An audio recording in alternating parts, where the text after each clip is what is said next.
Are you lonesome tonight? Do you miss me tonight? Are you sorry we drifted apart? Does your Hi guys, welcome to another episode of Significant Lovers. We're Kel and Mel. We are cousins, and we've been doing this since 2018. You might know us from a Twilight podcast called Another Bite of Twilight. Now we do this show Yeah. about romance, love, heartbreak, couples. Yeah, this is Yeah. a podcast for anybody who, someone recently said this, who feels like love comes easier to everybody else but themselves. Oh, yeah, it's not true, honey. It's not true. Nope. Even for the rich and famous. Yep. For the highly sophisticated, for the stylish, for the It's beautiful. hard. Oh my gosh, it's so hard. For everybody. Nobody knows what they're doing. And this podcast has really made me feel a lot less alone in this confusing life that we all have. I feel like I've just felt such compassion for people. Yeah. Yeah. I mean, the more we learn about people. Yeah. Like, if you ever feel like you're messy, like, people have been messier. If you ever feel like you just went through the worst breakup ever, someone's been through worse and survived. Yep. I'm excited. I'm so excited to record today. It feels like it's been a while. I know, yeah. Yeah, one thing is that a lot of people have been getting a little bold telling us lately about our voices. Should we It address was like this? 4 people Yeah, or a 3, couple I don't know. people, But yeah. it's weird because we did do a podcast for years, Another Bite of Twilight, and no one ever said this to us. Maybe Twilight fans are just nicer people. But I guess this podcast reaches more people, so... And I'm really grateful for all the new listeners we have. We have really awesome new peeps Yeah. listening and on our Patreon, so thank you so much. But yeah, we have had a couple of people criticizing us. So, we don't need more of it. We hear you, but this is who we are.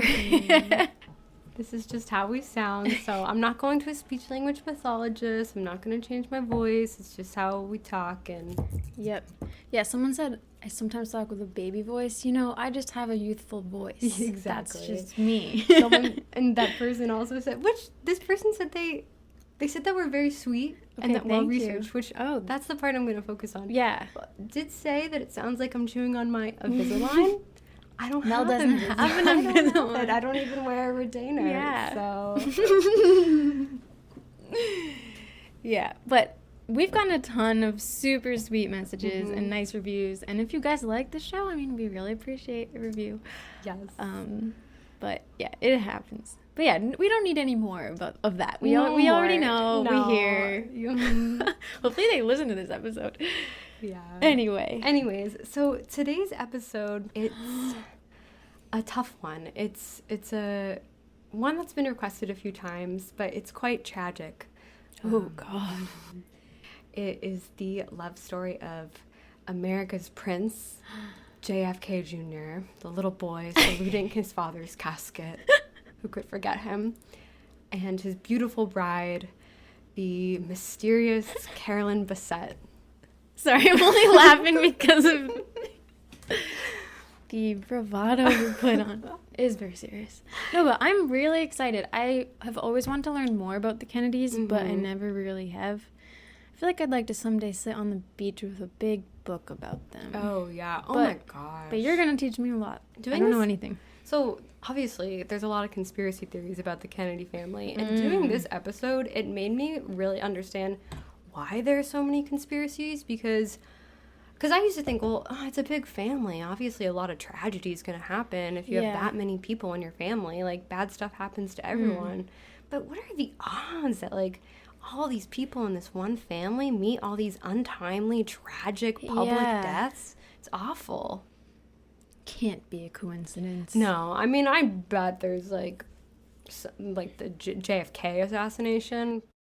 Oh, yeah. Of course, there's there's something shady going on there. Definitely. But for some reason, that doesn't intrigue me as much. I'm like, I don't know. It's like It intrigues me, but I have never looked too far into it. my family went to Dallas a couple years ago, and the only thing we did there, like the one thing we had to do, my brother was like, we have to go to where JFK was assassinated. It was actually so boring. Like, it's kind of weird that they made a whole, like, tourist attraction. Do they have a plaque about it or anything? But yeah, they have a whole museum about wow. it. Whoa. Interesting. It's a very sad thing. Yeah. But anyway, so this episode, I used the following source material.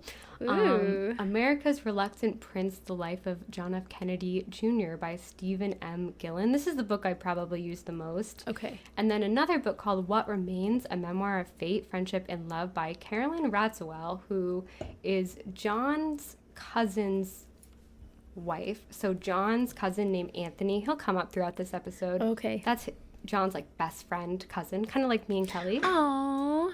And she is now a housewife on, like, one of those housewife shows. You guys might know really? her. Mm-hmm. What?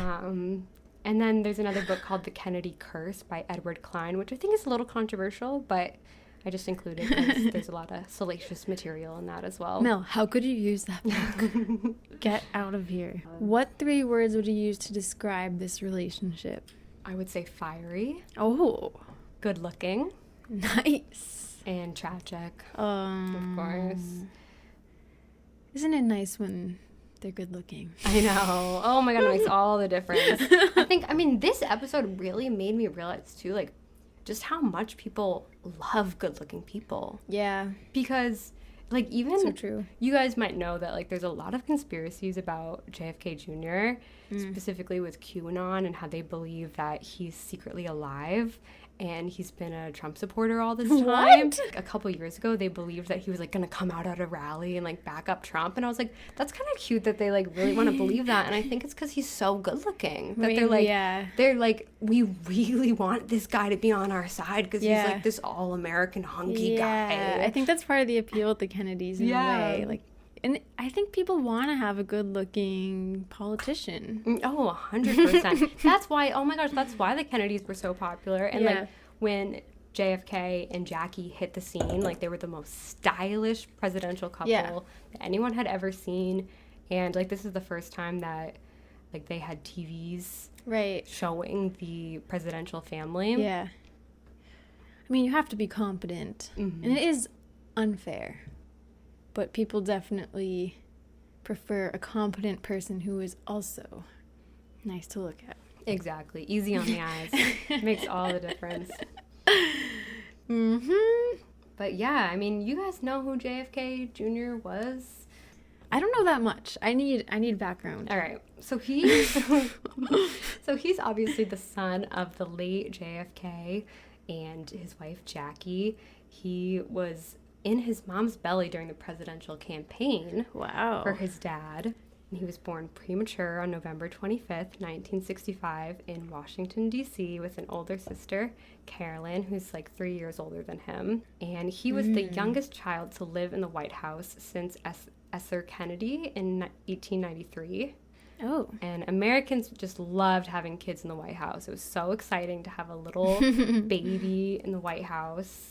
TV was such a new medium at the time, and so it suddenly felt like it was this intertwining of politics but also cultural stories. Mm-hmm. Like, people liked to feel close to the presidential family in a way that they had never before had been.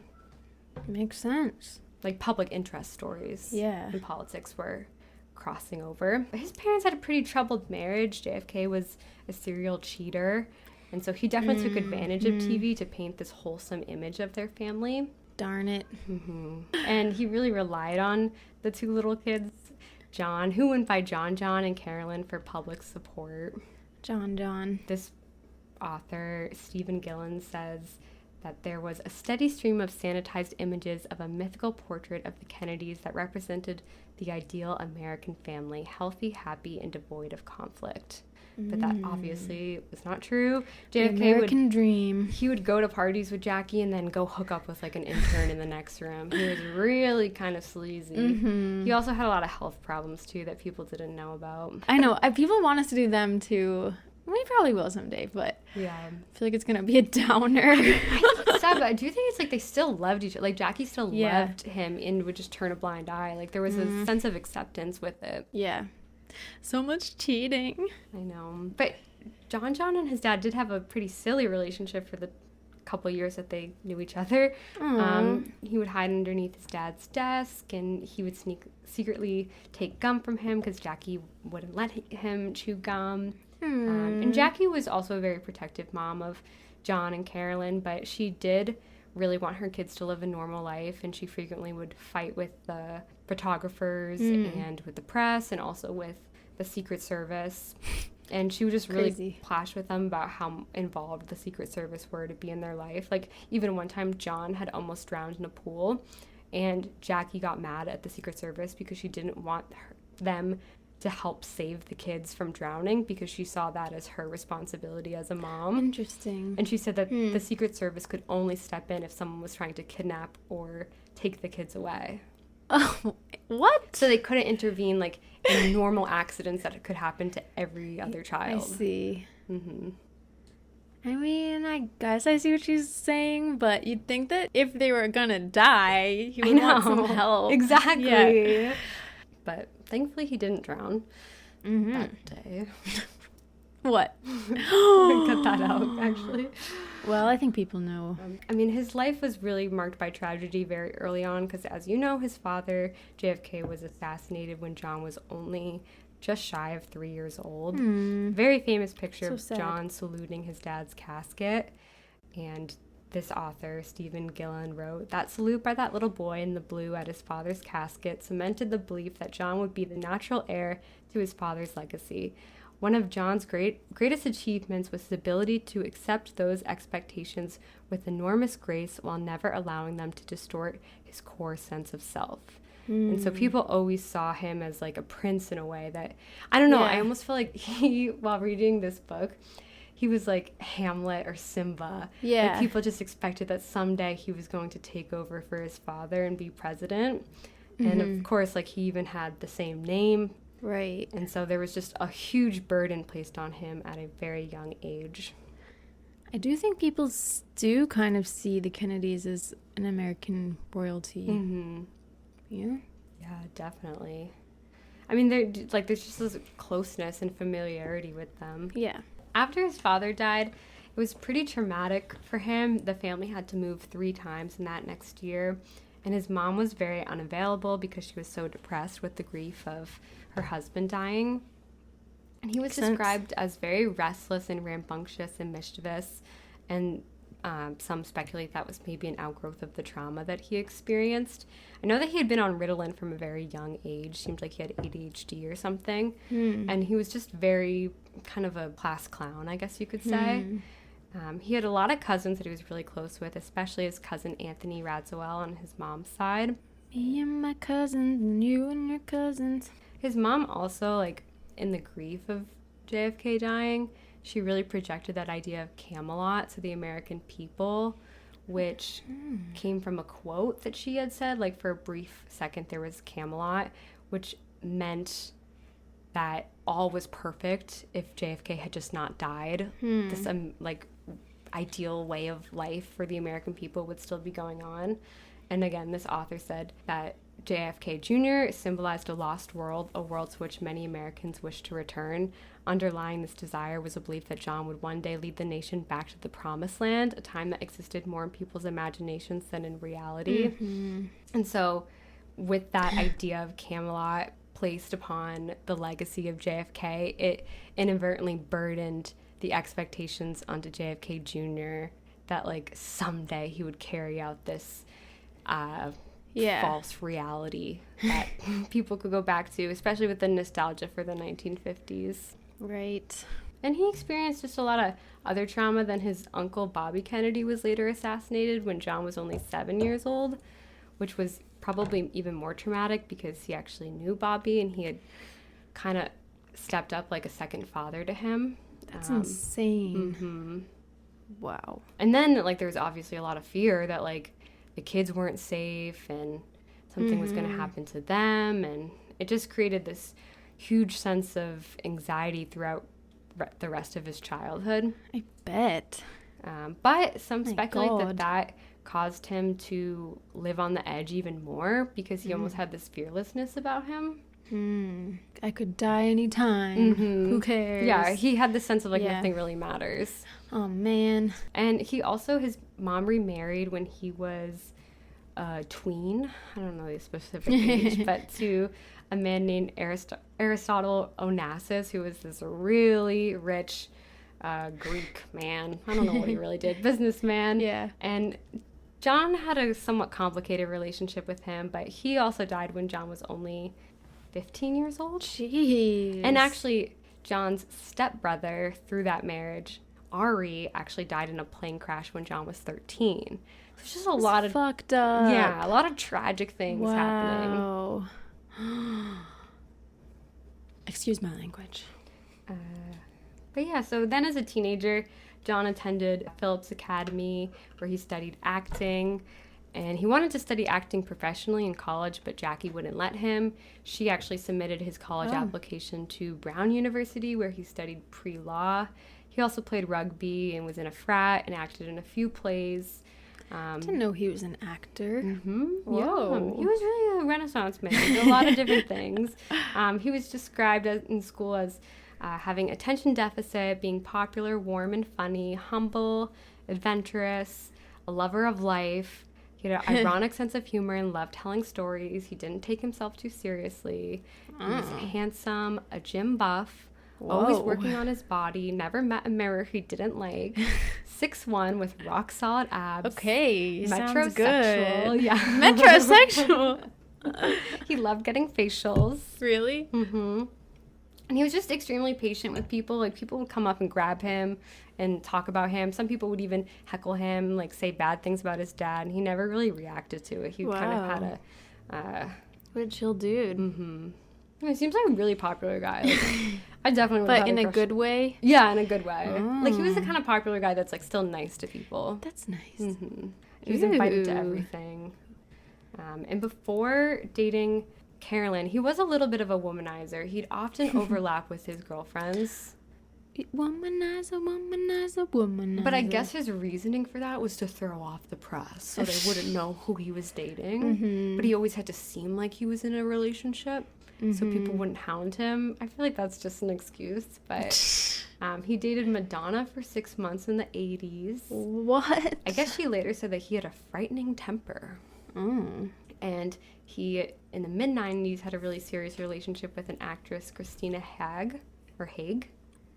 He also dated Sarah Jessica Parker for 6 months in the 90s. I didn't know that. And... What? Yeah, and then he dated Daryl Hannah, the actress from that movie Steel Magnolias.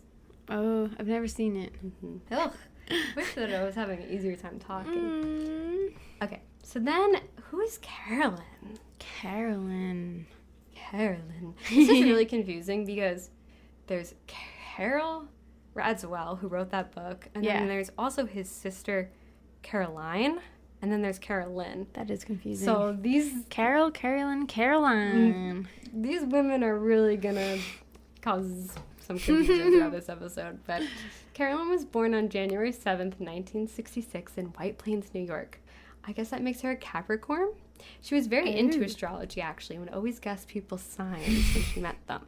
So that's important to her. We all know someone like that, don't we? She liked to read people. Her dad, William, was a kitchen designer, and her mom, Anne, was a school admin, and she had 2 older sisters who were twins, Lisa and Lauren. They were 2 years older than her. And when she was just 6 years old, her parents divorced, and her dad had left her mom, and I don't think she had a close relationship with him after that. And then her mom remarried in 1973 to a chief of orthopedic surgery and the family moved to Old Greenwich, Connecticut. Fancy. And Carolyn went to St. Mary's High School in Connecticut, and she was voted the ultimate beautiful person. She was remembered as being incredibly sweet and dated the star of the football player. She was very, very popular. Whoa. Okay, we got 2 popular kids. Yes. But unfortunately, so then she went to Boston University, and her reputation wasn't good there. Why? I don't know. There's a lot. In what way? Okay, like, there's going to be a lot of negative stuff about Carolyn in this episode, and it makes me feel bad because she died so young, and, like, it's like she never got a chance to tell her story. And then I took an edible, like, when I was, after putting all this research together, and I was getting really paranoid, like, not to go back to the conspiracies, but what if... I want to hear it. I don't know, like, the Kennedy family has just so much power and influence. Like, is it possible that they, for whatever reason, would have wanted to paint Carolyn in a negative light?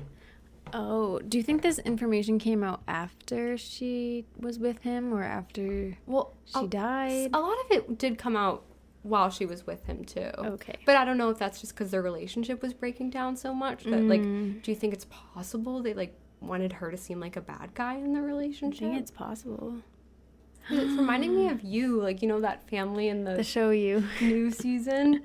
Yeah. Where it's like they have so much influence and they can they can just get a guy and, like, change the story. Like, it was really making me paranoid. Possible. I felt the same way in the Marilyn episode because it was so sad that she died, but then I was like, yeah, she was cheating. Yeah.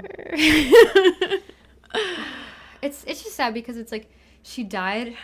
I'm not to jump ahead, but, like, she died when she was so young that, like, at that age you are really messy and there is like stuff that you're figuring out, and, like, to die at a time like that, like, you just never really get the chance to look back at your life and be like, wow, I was really in a rough place then, or, you know, I made some mistakes. Like, you just don't have that perspective that you would later on. So. Totally. I think that people don't know what they're doing in their early 20s as someone who is not that far from it. But even, like, people that kind of overlap relationships and stuff, it's like, they're just figuring it out. Exactly. You know? It's not, like, the worst sin in the world. Yeah. I don't know. But anyway, what was the reputation? Like, was she bullying people? Was she... What?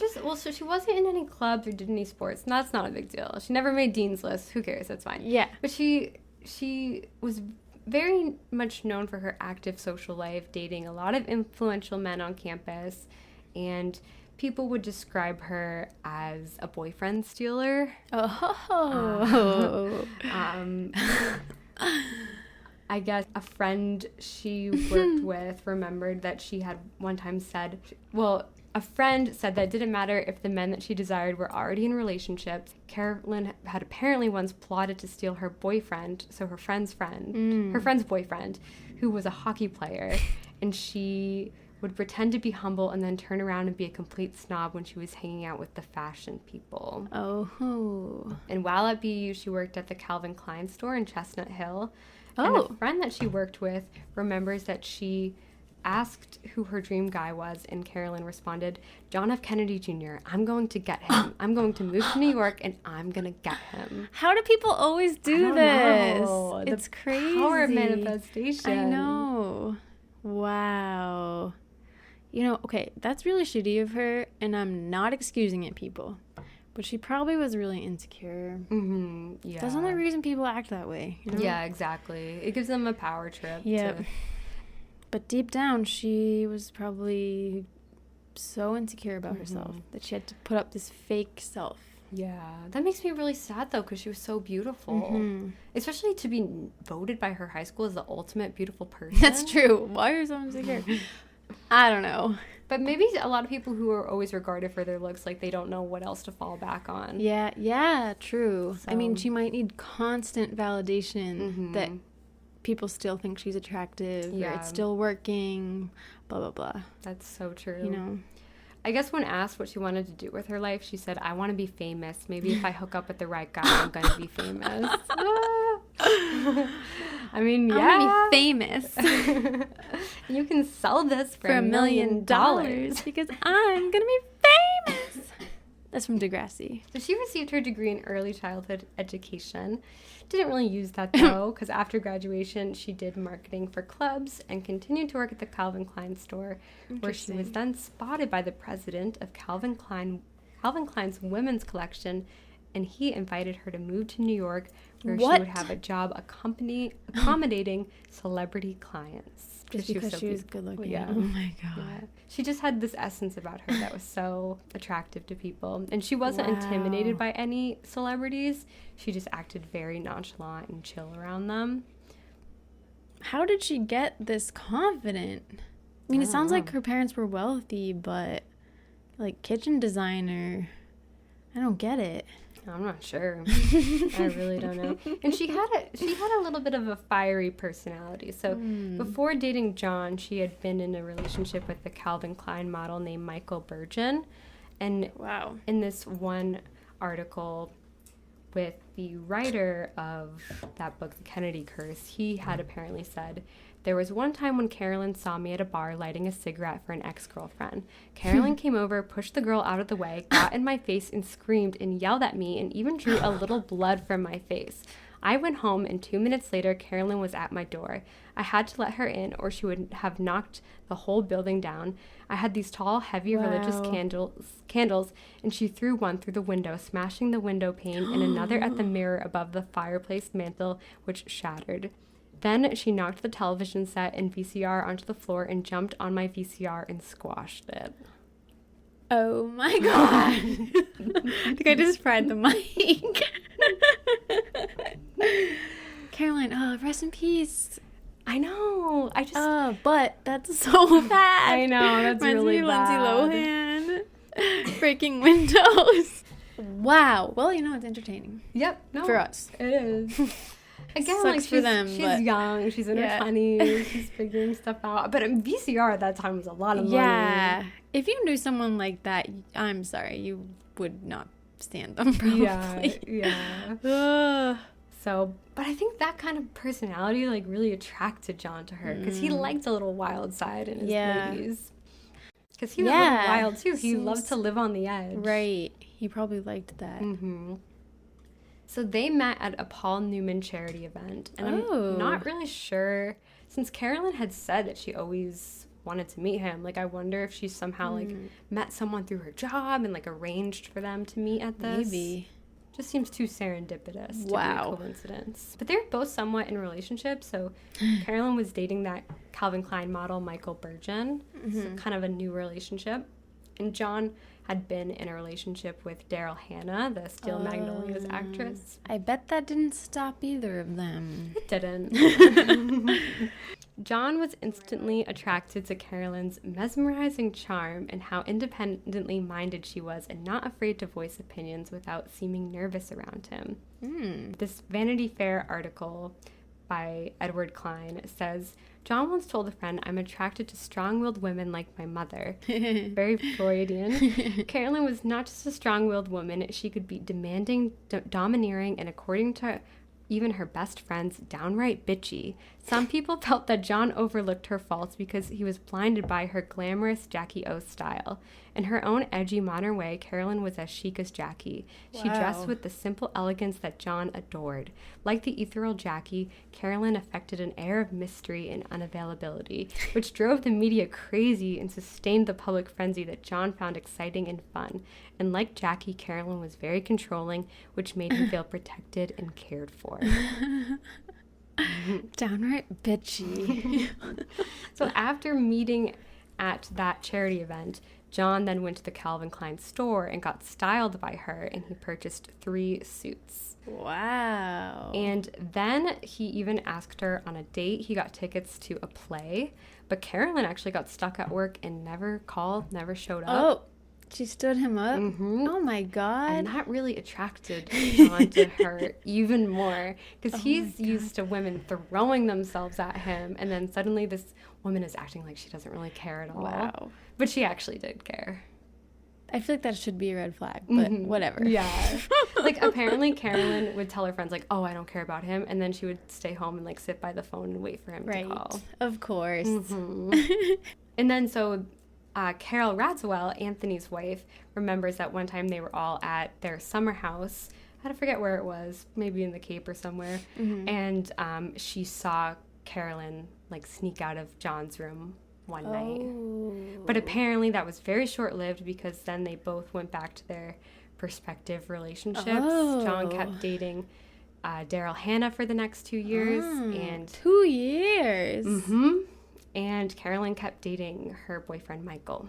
Michael Burgeon. Mm-hmm. Yeah, Burgeon. I like that name.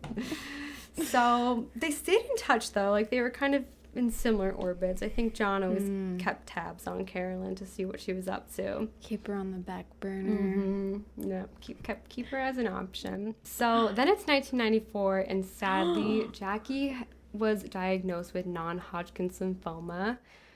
And she had a very short battle with that, and she had died in May, which really affected John. And that put a huge strain on his relationship with his girlfriend, Daryl Hannah, because, and I feel bad for Daryl, because her dog had just died, and then her other dog was dying, and she was so distracted by that John was really mad that she wasn't really there for him when his mom was dying, which I totally get. Like, that's even worse. Yeah. But I just feel bad because, like, my dog had just died. That is very emotional, and I feel like she just, like, couldn't control her emotions. Yeah.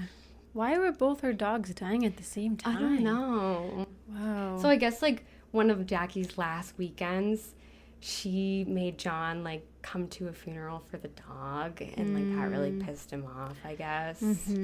But he didn't even really know that Jackie was gonna die, but that just put a huge strain on their relationship, and it made him realize like how he wants to settle down and be with someone serious. And I don't know if like Carolyn reminds him of his mom thing, but it seems like that was a turning point in his romantic life. Well, I think when really serious, huge things like that happen, you do kind of evaluate your whole life, and it puts things into perspective. So yeah, exactly. Makes sense. So then he broke it off with Daryl and started chasing after Carolyn. Wow. He heard that she liked to party a lot, and he asked a mutual friend to investigate. And the friend went back to him and said she does a lot of coke, she stays out late at night, she gets with a lot of different guys. And he told John to be careful, but John ignored the advice and then told Carolyn what the friend said. Wow. How did this friend do that? I don't know. I think John's got eyes and ears everywhere. Did somebody actually physically go to these parties and so. observe? Oh my God. I think so. That's Imagine having that much influence that you can say, like, can you spy on this person? I know. Find. Sometimes I want to be a spy. I know. I would love to try to be a private investigator. Yeah. That could be fun. I know. Probably can be dangerous, but... Yeah, it's true. Maybe spy, I think, is dangerous, but being a private investigator, I don't know. I think probably I'd be really good at that. Everybody. Yeah. I think it's a lot of waiting in your car, though. Yeah. Mel. Our grandparents... Career change? Our grandparents hired a private investigator one time. Both of our grandparents? Yeah, our mutual grandparents. Why? Because our aunt was getting cheated on. Oh, I didn't know they did that. Yeah, you didn't know that? Oh, no, Should I not say that on the show? It's fine. Yeah. I thought my mom just acted as a private investigator. No, they hired one. Wow. Maybe I shouldn't say that. So why do they need an additional coverage by my mom?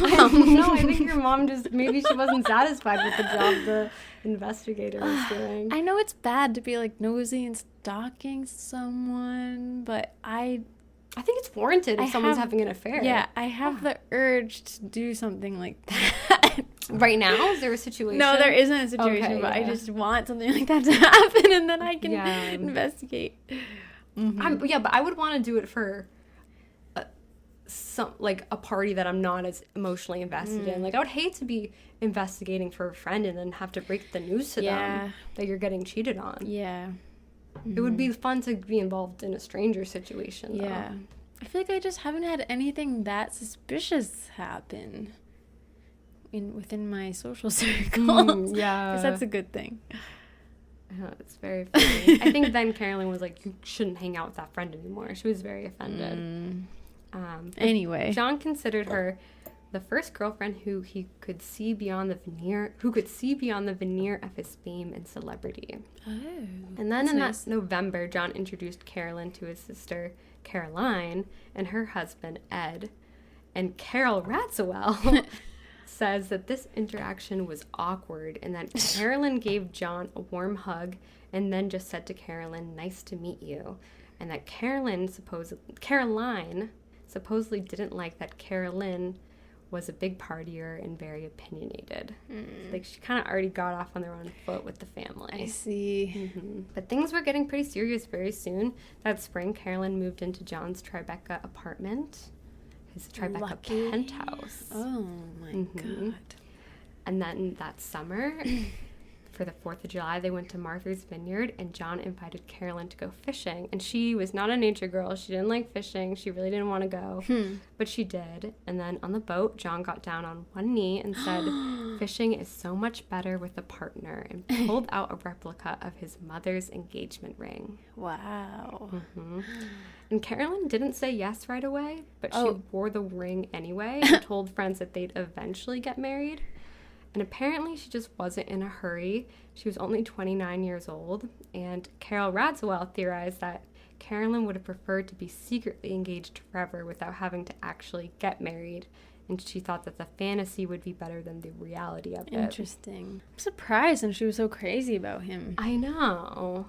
I guess she really worried about the expectations that would be placed on her once she got with him. And she really worried that he saw her as a replica of his own mom, and she would say to him, "I'll never be your mother," which is a lot. I mean, she didn't want to have to be Jackie O to the public. Yeah. I can picture this so well. Just on the ocean, there's like an American flag rippling off the boat. Probably was really American. Yeah. And I guess he saw marriage as a gateway to living a more normal life and thinking that the press would lose interest in him. I could see why he would think that. Yeah. Didn't really happen that way at all. Oh. But, and then 3 weeks later, Carolyn officially accepted the proposal, and they only told a few close friends. But did the word get out? Yes. So then on Labor Day, the New York Post ran a story with a close-up shot of her ring just days before John was going to announce the launch of his new magazine, George. Oh. Which this magazine was a long time coming for him. It was this idea of That's cool. bridging, not gossip news stories, but public interest news stories with politics and style and fashion, and just putting that all together. This reminds me of Nate on Gossip Girl when he randomly launched a newspaper or whatever. Literally. The Spectator. Yeah, it's gossip, but more serious. Yeah, no, that's literally what it is. They must have gotten that. Yeah, because Nate was supposed to be from a family like that, too. Yeah, no, literally. Yeah, because plus, too, when he was launching it, people were like, "You've never even worked in publishing. What are you doing?" But he just felt like he had to, do something else. That's so Nate. Yes, literally, that's what it's Wow. like. He was a lawyer, but he didn't like it and gave it up. Yeah. Wow. So he was worried. So his business partner was another man named Michael. He feared that the news of the engagement would distract from the launch of the magazine, which I almost feel like that could help the magazine. I know, right? I don't know. So they wanted to sink the story. So John had his assistant, Rosemary, deny the engagement and say that it was just a promise ring. Oh, classic. Yes. What is with these promise rings? That's why I think that maybe celebrities really are engaged, but they say they're It's a promise rings to throw the public off. Maybe. Because who actually does promise rings this day and age? I thought all press was good press. I know, me too. I thought that would just draw more attention. So the assistant said, "Once again, John Kennedy seems to be bearing the brunt of a slow news day. The stories circulating regarding an engagement are untrue. He's not engaged. While it is not our habit to comment on John's personal life, the story seems to have taken a life of its own, and we feel it necessary to respond," which I think that draws more intrigue to it. I know. That's really mysterious that you have to come out and deny this story. Yeah. And I guess Caroline was not happy about it, but she understood. Yeah. I wouldn't be either. But then it makes you wonder, like, oh, are things rocky? Like, what's going on? Yeah, Why aren't they exactly. engaged? Also, what did you expect if you're wearing the ring? I know. I just get stuck on the last episodes we did, but does that mean John and Katie were engaged? I know, that does make me wonder. Who else had a promise ring? I think. Oh, what? Wasn't it Rob and FKA Twigs? Yeah, they were really engaged. They were really engaged. But yeah, I think before the news came out, they did say it was a promise ring. Mm-hmm. Oh my God, they must have been just engaged. Yeah. But so there's evidence that their relationship was pretty rocky also early on. So in February of 1996 in Washington Square Park, there was an infamous event where they were spotted publicly fighting. So they had been walking their dog Friday and holding hands. And then Carolyn stopped in her tracks and started yelling at John. And then he started yelling at her with his finger in her face, and she grabbed the back of his neck. And then he grabbed her wrist, and they were wrestling in front of people. So New York. Mm-hmm. And then he tried to rip her engagement ring from her finger. Oh my God. And then she tried to leave with the dog, and John shouted, "You've got my ring, you're not getting my dog." And then after, Carolyn was seen consoling him on the curb, and then they left holding hands. But there's even footage of this happening. And whoa, I gotta see that at some point. Mm-hmm. And apparently, John had been casually invited to be the best man in a wedding of a guy that he barely knew. And they had been seated next to a New York Times editor at that wedding. And so Carolyn, presumed that the only reason he was even invited to the wedding in the first place was so that the bride could get a story written about her in the New York Times. Uh-huh. So Carolyn always thought that people were just using John for his fame and his notoriety. And she felt like people were always taking advantage of him. And she got mad that he didn't storm out of the wedding to make a big stink about it. She always thought that he wasn't sticking up for himself. I don't know why they would get so riled up about that, though. I know. That is interesting that he went through with it. I know. Being the best man for someone he hardly knew. I know. Wow. I don't think that he suspected that it was the person had ulterior motives till he was actually at the wedding. Wow. But then So he was weird. nice about it and stayed, and she got mad that he didn't storm out. But, I mean, that would be way worse. Yeah. He is aware that he has to keep up his reputation. Mm-hmm. He can't look ungrateful No. or whatever for his privilege and celebrity. So, No. yeah. But that really bothered her. But during this time, they're also planning their wedding in secret, which is planned for September. And Carolyn flies to Paris, and she's photographed out at a restaurant with her wedding dress designer, and the press thinks that she's having an affair with the designer, which makes her thrilled because people are not even suspecting anything.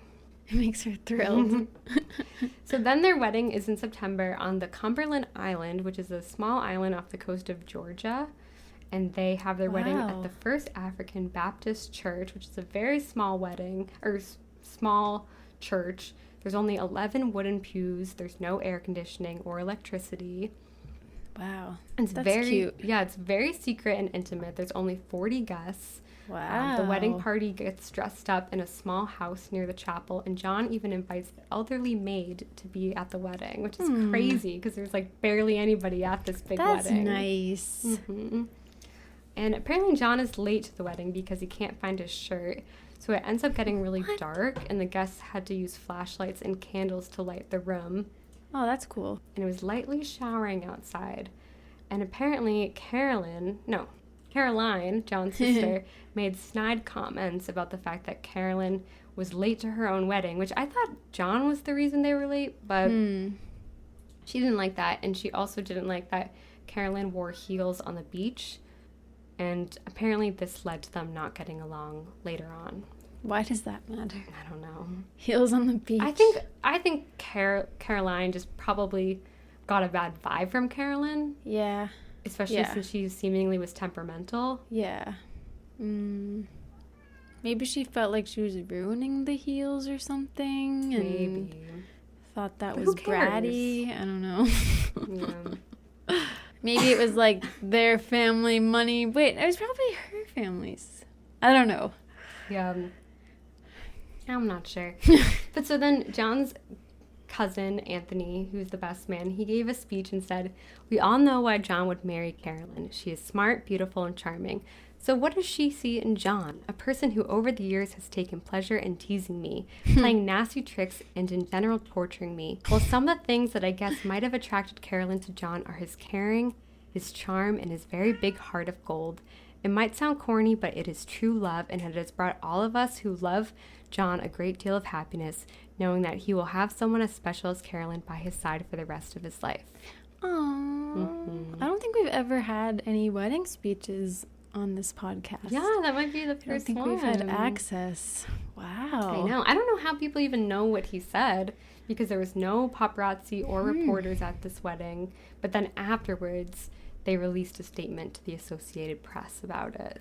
So word got out. Wow. And they went to Turkey for their honeymoon, and they had hoped that when they got back, John's celebrity would die down, because now he's a married man and no one's going to care about him anymore. Yeah. But the complete opposite happened. The paparazzi was now obsessed with them. Wow. And every single day there was 80 to 20 photographers camped outside their apartment just waiting to snap a picture of them. And apparently a photo of them could sell for like $20,000 just for a single photo. Oh my God. And it got so bad that John and Carolyn had a press conference where he asked paparazzi to leave them alone, and he said, "This is a big change for anyone, for a private citizen even more so. I just ask for any privacy or room you could give her. As she makes that adjustment, it would be greatly appreciated." But that only fed into the frenzy even more, because Carolyn suddenly was very mysterious to the people and everybody wanted to know more about her. And even Ralph Lauren said, "Every time you design something or create something, think of Carolyn Bessette."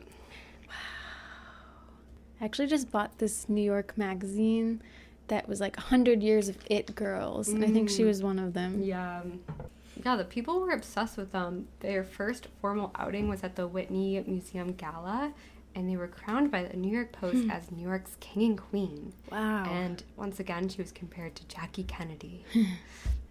But Carolyn instantly was having a really tough time with this new fame. It's kind of weird, because it seemed like she wanted to be famous. Yeah, she said, "I want to be famous." I don't think she really realized like the reality of it, and I think like she didn't have a personality that was actually good for fame, because she was really paranoid about people digging up things from her past and looking into her, painting her in a bad light. Like, yeah, even it had come out that she had illegally subletted her old apartment years before, and that just made her really paranoid about what other stuff they're gonna dig up about her. That's so random. Yeah, I guess it's that classic saying, "Be careful what you wish for." Really. And she grew more reclusive, and she wasn't really willing to leave the apartment, but that made people even more obsessed with her, because they really wanted to know like who she was. She was just so mysterious. Wow. It girl. Really. And John and her fought a lot, and they had a lot of different things that they fought about. The first was Carolyn resented a lot of John's friends because, like I said, she thought that they were taking advantage of him, and that they all had hidden agendas, and they probably did. And she tried to limit his contact with a lot of different people. One of the biggest ones was John's business partner, Michael. He found Carolyn to be very controlling and paranoid, especially because of her cocaine usage, and he didn't like how much time she spent at the office for the George magazine. And apparently she inserted herself into a lot of different things. And one of her friends told Edward Klein, the author of The Kennedy Curse, she thought Michael wasn't on the up and up, and that he had a vested interest in her husband. She poisoned John's relationship with Michael. I heard her tell John, "I don't believe Michael is your real friend. The only reason he's close to you is because you're John F. Kennedy Jr." And this tension between Michael and Carolyn got so bad that it ended up leading to a huge fallout between Michael and JFK Jr., which signaled a lot of troubles at the magazines. I bet. I think Michael really was doing the majority of the work. Oh my God. And without him by his side, the magazine just really started to crumble. Oh no. Not great. Do you think she was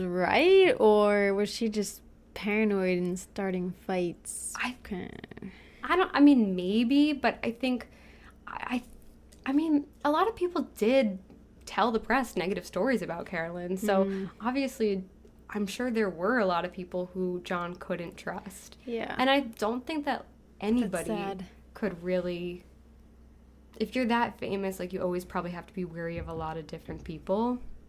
But was there anybody he could trust? Well, so he also had his assistant Rosemary, who was very, very loyal to him, and Carolyn tried to get her fired because she was really jealous of Rosemary, and she hated how much he trusted her, and because she felt like Rose was more loyal to John than to Carolyn. Like, Carolyn would tell Rosemary stuff and say, "Don't tell John, don't tell him," and then she would. She was John's assistant. His assistant, yeah, not yours.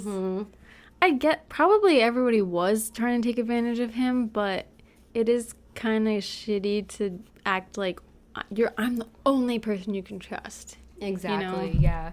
But then I will say Rosemary did later end up writing a book about them called Fairy Tale Interrupted. So it does make you wonder, like, could she really be trusted? Can you trust anybody in this godforsaken world? Everyone who wrote a book about them was like, I'm doing it to keep their legacy alive and to tell their story because they're not here to do so. But they do tell us some very salacious things. So it does make you wonder, like, how much did you get paid for this book? Yeah. I don't know. But, they were probably more regular people, especially an assistant. Yeah. Maybe they needed a book. So Rosemary said in her book, John's insensitivity was the biggest catalyst of their arguments. Carolyn would decline invitations from friends because John said he was coming home for dinner. So she would wait and wait and wait while he worked late and went to the gym and then waltzed into the apartment way past dinner time. Another classic scenario was when he would spring important information on her at the last minute, such as, "Oh, by the way, the Whitney benefit is in 2 days," or "I'm bringing a friend home for dinner right now." It wasn't mean-spirited or on his part. He was simply as disorganized and clueless as a kid. That bugs me too. Yep. And apparently he was very absent because of his magazine, especially since it was struggling a lot. And Carolyn would do anything she could to get his attention because of this. And he would call her during the day and she'd refuse to answer. And she would go out and go somewhere and not tell him where she was going. A lot of cat and mouse games going on. Yeah. They also had very different interests. He was very active and adventurous. And, he loved to go, mountain climbing. And he loved planes. He was getting his pilot license. He just loved, like, all those manly stuff, fishing, sailing. But she was becoming more and more recluse, especially with the fame. And he had told a friend, "I can't just come home and talk about the dog and the cat all evening." And then sometimes he would come home and she would have all of her model fashion friends over and they would just be doing cocaine and stuff in the living room, and that really pissed him off. So they really clashed about their plans. Oh, man. That's a classic thing to fight about, though. It's pretty normal. They also really clashed about having kids. He was really ready to be a father, and he had apparently already nicknamed or named their hypothetical future son Flynn. That's cute. I know, it is a cute name. Flynn either. But she didn't want to have kids yet. She was very afraid of the media attention that kids would bring on to them further, and she didn't want to have to worry about taking care of kids that would also be in the public eye. And they also fought about her spending habits. Apparently, she was very warm and generous with her money. She would buy very expensive gifts for the George staff, like very expensive gifts. She would leave very large tips at every restaurant they went to.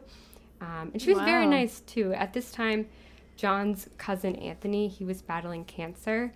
And she was a really solid source of support for both Anthony and his wife, Carol, who had written the book about them. And she would attend all his doctor visits with them, and she was very close with them, but she was very generous, though, and John didn't like how much she was spending. Sounds nice, but I think it was maybe she was overdoing it. Yeah, I think it was a little careless at times. Then in 1997, Princess Diana's death really exacerbated Carolyn's fears of the paparazzi even more. And apparently she would say that she was really worried that the same thing would happen to her that happened to Diana, which is just kind of ironic because literally it's like she's the American princess. Yeah. And being ostracized by the press all the time. And John worried about Carolyn a lot, but he also was very frustrated with her inability to adjust and cope with the situation. I mean, because he grew up with this lifestyle, so he didn't really understand how difficult it could be for someone who wasn't used to it. Sounds similar to Charles and Diana in that way. Yeah, he was like, just get over it. Yeah. The sooner you accept it, the better. Yeah. But she couldn't accept it. And she became very fixated, too, on her physical appearance and would, was very obsessed with dyeing her hair and dieting. And she would self-medicate with cocaine all the time, which added to her paranoia. And then in 2004, Carolyn's ex-boyfriend, Michael Burgeon, remember the Calvin Klein model, he revealed that he and Carolyn had actually maintained a close friendship after their breakup and would talk on the phone often, and that she felt she could always rely on him to be there while John was absent, and that in 1997, they started seeing each other again, and she actually went to LA and they met up and slept together. Michael Burgeon. I didn't expect that. Yep. And then around Thanksgiving, they met up at a Connecticut motel. And they had sex again. And then when John was away on a trip to Iceland, Carolyn spent 11 days in LA with him. And then once, John even showed up at their apartment in Tribeca, and Michael was in bed with her. What? And she sent Michael down, to get away. John didn't catch them or anything, but they were rendezvousing it up. Oh, my God. And Michael apparently said that the reason he's telling people this now is because a lot of bad things have been said about Carolyn, and so he wants people to know what a lovely person she was. And I guess he had to tell people how close they were because of that, but I don't think this makes her look any better, I know, Michael. I don't know if that helps. She was having an affair with me, but she was a great person. I knew her better than anybody. She was a lovely woman. And a great lover. Yeah, literally. He could have kept that to himself, I think. Yeah, it doesn't... I mean, selfishly, I'm salaciously happy we know it. But he could have just said, we maintained a friendship. Yeah. And she's a great person. Yeah, and apparently John's friends verified the reports after the book came out because John had confessed to them his fears that they were having an affair. Oh, wow. So was John ever having an affair? So Carolyn told Michael that she thought that apparently in 1998, Carolyn broke down and told Michael that she was in love with Michael and that she confessed to him that she thought that John was having an affair. And Michael asked her why she thought that, and she said, I don't know, I just do. There's no evidence that he had an affair, but apparently there were rumors that maybe he was seeing his ex, Daryl Hannah, again. What? But no one really knows. They're both possibly seeing their exes. This foursome. But John's friends apparently said that he confessed to them that he wished he could cheat on her, but he couldn't humiliate her like his father did to his mother. That's nice. That's nice, but I don't know if I buy that. And also, wait, so he wanted to cheat on I know. If you're already going to say that. But we do think on this podcast, if one person's cheating... If one person cheats, then the other person can do it. But I just feel like he's probably better at hiding his cheating. Yeah, because maybe. he knows how to play the media. Yeah. And he has more people willing to be on his side because he has more influence. I'd be pretty amazed if he never did. Apparently, he also said that Carolyn viewed marriage like men do and that she was cynical because of the way that her father had left her mother. But John felt very desperate with how reclusive and paranoid she was. Staff members at George said that he was very grouchy and it was clear that there were issues at home. And he had a very close friend named Sasha from, I think, all the way back in high school. And it was kind of almost like a Mindy and BJ situation. He actually even insisted on being the godfather to both of Sasha's children. Interesting. But from what I can tell, it was mostly platonic, but he would confide in Sasha about their relationship issues. Interesting. Wow. Which I don't like that. Sasha. What's this Sasha? And he begged Sasha to get Carolyn out of the apartment for a glass of wine. And apparently she did, and the first question that Carolyn asked Sasha over wine was, how do you keep passion in the relationship when you've been with someone for a long time? And Sasha said, well, that's not something that you need to worry about since you haven't been together that long. Damn. I know. And apparently Carolyn would tell friends that John wasn't her type and that she wasn't sexually attracted to him. I thought he was super good looking. I know. It seemed like, again, careful what you wish for. Like, It seems like she was chasing him for all these years, but then she couldn't handle the reality Oh my God. of being with him. And it made her resent him and lose attraction for him. Wow. He was actually voted the sexiest man alive in 1988. So the fact that she said that she didn't even find him sexy. Wow. That's insane. Mm-hmm. Oh, wow. See, guys, it can happen to anybody. Mm-hmm. No, yeah, seriously. Oh my God. No, things are really not great. So That's then sad. in 1999, he persuaded Carolyn to see a psychiatrist, and he made sure that she started taking antidepressant medications. And to amuse her, he flew her to a romantic hideaway for a romantic vacation to hopefully try to mend things. But that March, they hit a breaking point. They started attending couples counseling together. And in one session in that July, Carolyn stormed out of the session after her drug use came up, and she started sleeping in the spare room, and then he started staying at the Stanhope Hotel in Manhattan. Oh no. Mm-hmm. So things, it just seems like, are kind of at a breaking point now. And on July, I think, 13th, Carolyn's sister Lauren arranges for them to all have drinks at the hotel to try to mend things between them. Neither of them are really in the mood to talk, and they just kind of sit there in silence in the lobby of the hotel. And Lauren asked them to hold hands, but they refuse. But then she insisted, and they hold hands reluctantly. I don't know how people know this. That's sweet of Lauren. Mm-hmm. Yeah, how do they know? Yeah, I think Lauren was really stressed about everything going on with her sister, and she wanted to help them work on their marriage. That's sweet. And so that weekend, John's cousin Rory was getting married in Hyannis, and Carolyn really didn't want to go to the wedding. She didn't want to be there with John, and she also didn't really like the Kennedy family, and she really felt like an outsider among them. But Lauren insisted that she should go to support John, especially since his cousin Anthony was unfortunately dying of cancer, and because everything going on with his magazine, and he was under a lot of stress. And Lauren said, I'll go with you, I'll ride in the plane with you, and that was the only thing that convinced Carolyn to go to the wedding.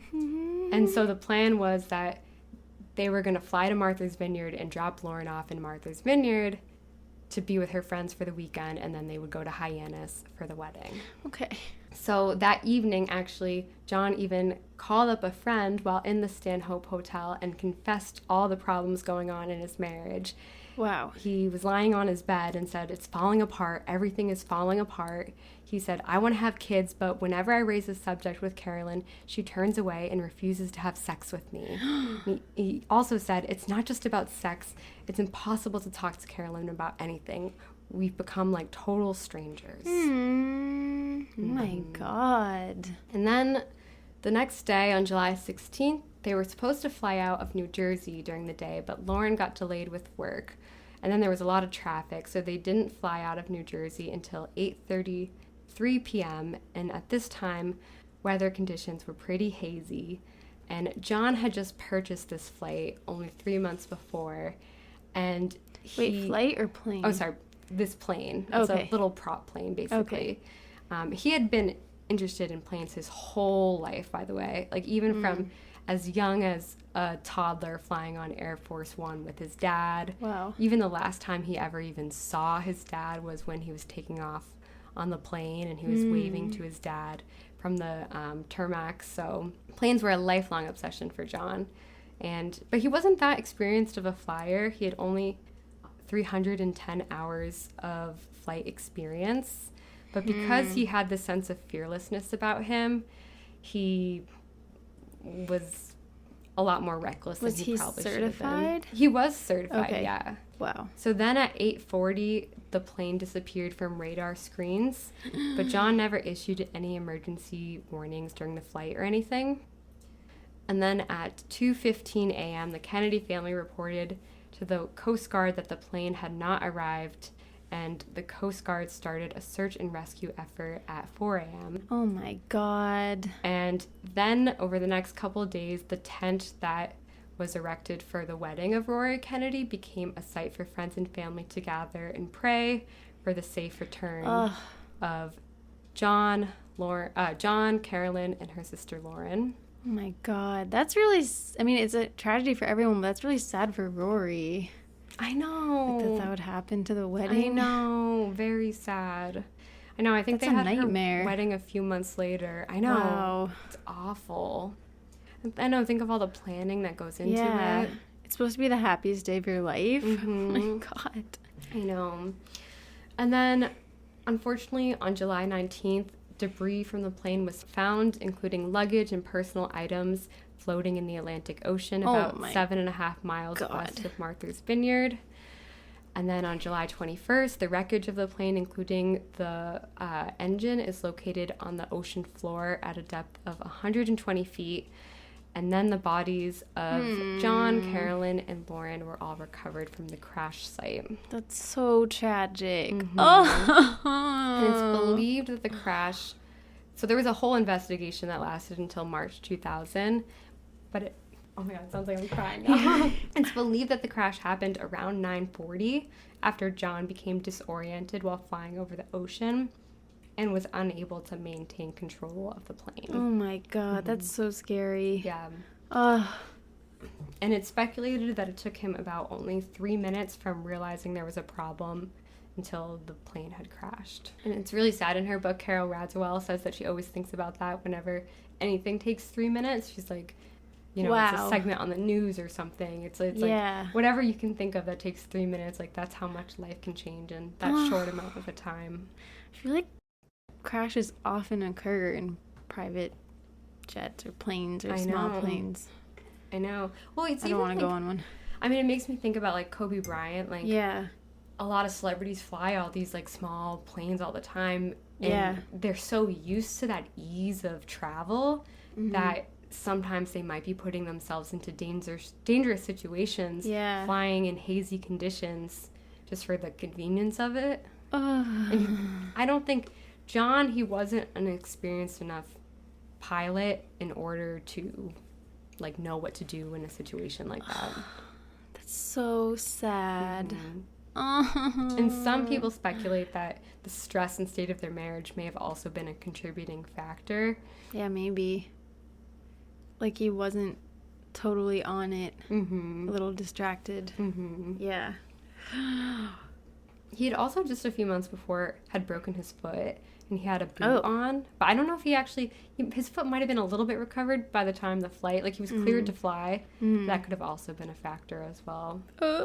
Also, he had taken a shortcut or tried to take a shortcut. So rather than flying around the coast of Rhode Island, he went over a much larger open body of water. So it was a lot darker outside. And also they were supposed to fly out during the day.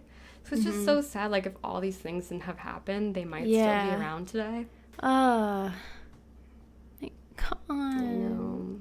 It's crazy because, I don't know, it seems like they probably would have gotten divorced if I had to guess. Yeah. But then it never happened. Do you know, like, at the time, I'm guessing the public perception was that they had, like, a great relationship?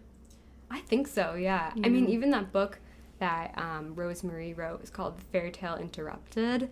Like, I feel like people really saw this as, like, a Prince and Princess of America story. But I do think that fight in Washington Square Park, like, was the first sign that there was trouble in their relationship. Tragic. But there was, I think, a lawsuit after the fact. I think her family did sue the Kennedy family. So that was one thing that made me wonder, like, is that why there's such negative stories about Carolyn out there? Like, did they want to paint Carolyn as this villain for some reason? Why did they sue? Like, on the basis of what? I don't know enough like, about it. What could the family have to do with, I mean, what can they do, you know? Yeah, I think they sued the estate for, I don't know. Carolyn's life? But it's not like anyone else was involved. Wow. I don't know, like, even, like, the Bryan family sued the estate of the pilot who was flying the plane that killed Kobe. It's a tough situation because, like, you want to find somebody responsible in a situation like that, but oftentimes, like, it is just an accident. And I mean, it's not the grieving family's fault. I know. When both families lost somebody, Oh. I know. I'm glad I learned the whole story. I never really heard the whole thing. Wow. It's really sad. Yeah. Some of these episodes end quite sadly, but you know what? We're keeping them alive. And it's good to remember. Tragic to think that their lives ended so abruptly, like in the middle of all this drama. I know. Like, I mean, I'm so scared now. Who knows, like, what their lives could have been? Like, they could have gotten divorced, gotten separated. Like, they could have lived very independent lives, and she could have met somebody else. And it also is just sad that, like, she was so paranoid that people were gonna, like, sell all these stories about her to the press, and then they kind of did. I know. Like, you can see why she was paranoid. Yeah. And then her fear of being like Diana, that's crazy. Yeah. She did die young, too. Oh. I know. Wait, let me see how old she was. She was just 33 years old. And I feel really bad for their parents, too, the Bessette parents. Yeah. They lost 2 daughters that day. That's so tragic. Oh my God. That's a nightmare. I know. Why is life so cruel? Or Caroline Kennedy. Yeah. She had lost her mom, her dad, and then her brother. Wow. Poor Caroline. I know. And apparently Caroline and John, like, weren't even on speaking terms at this point. I think because of all the tension with Caroline. Wow. Oh my God. Why? Why is life so hard? I know. It's so cruel. But I can see why people want to believe that he's still alive. It's just such a tragic death. Like, yeah, it's so tragic. It's just a beautiful man, too. Yeah. Well, Mel, you did an amazing job. I felt like I was listening to a real story, you know, just flowed perfectly. Oh, I'm happy to hear that because, guys, I've had a really bad cough, so I feel like my breathing hasn't been great this episode. So yeah, Mel has asthma. Feel bad for me. I bet it does have to do with allergies. I feel like everyone's been talking about how bad it's been lately. Well, because it didn't even snow here in New York, so I feel like we've had a longer spring, which has elongated the allergy season, so all that mucus has just been building up, and my poor lungs, they cannot take it. Oh, hope it clears up soon. No, you did great. Thank you. Wow. So next week, hopefully also I'll be breathing a little bit better. Next week. There's also some scandal and salaciousness. Okay. In next week's episode. We're going a little international here. We're going to Bollywood. I'll just tell you guys. That's a big hint. Okay. And it's a relationship that is very much did they not. Scandal, adultery. All right. If anyone has a guess, let us know. And we love you all. Thank you so much for supporting the podcast.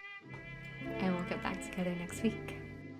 Is your heart filled with pain? Shall I come back again? Tell